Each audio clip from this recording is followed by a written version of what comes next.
Hi, we're here today with Radish or Zaza, who is one of the was one of the top gymnasts in Romania for 20 years.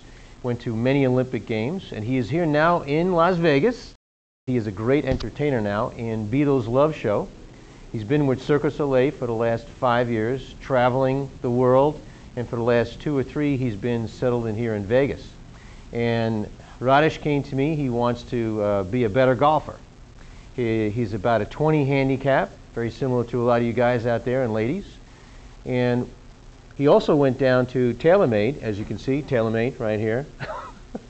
He went down there and took a lesson with one of the best golf pros in the country, Jim Flick. He's on the top 5 in the country, and he has improved your golf game quite a bit. Yes? That's true. Yes.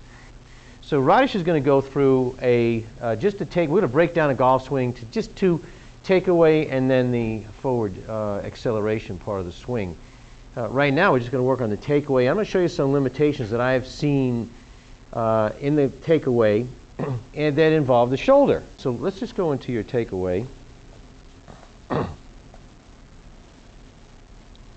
So as he comes through, now watch. Now this is one of the things that most of the golf pros want you to do, is keep this arm stiff as you come further up into the golf swing. But a lot of people, they tend to do this, bend the elbow. And they can't keep this arm stiff. They have to bend the elbow. Now what is that? That's probably a compensation for the tightness in this shoulder back here. And we can show a really good exercise to do that. But see, Radish has good mobility in his shoulder, and he's able to get that way up into his takeaway with a nice stiff shoulder. If that's one of the things that your golf pro wants you to do, is to keep that shoulder stiff.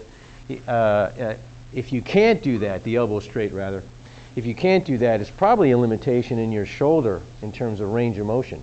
And we're going to demonstrate that later. The test that you could do on yourself to determine if it is your shoulder stiffness, and then an exercise that follows, which is fairly simple to do. Okay, do one more takeaway. Looking at the right shoulder, one of the things that also you notice down here is he's able to keep his elbow next to his side and come way back into this rotation and then bring it up and way back into rotation. So if we let go of the golf club for a second,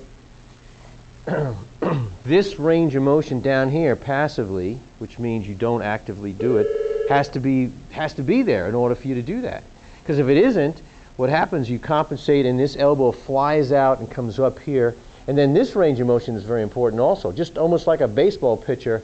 And he has to have a lot of this range, which is called external rotation here. We need a lot of this range down here, external rotation here. But it's all passive. It's not, not much active, meaning that your centrifugal force is kind of pushing that shoulder in that direction. So go ahead and do that one more time.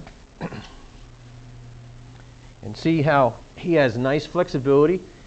And as he goes way back, he can come up high and still stay in this external rotation range. Look at that nice straight elbow.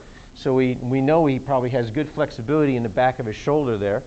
And he's able to rotate here, which gives us good flexibility in the anterior shoulder. Okay?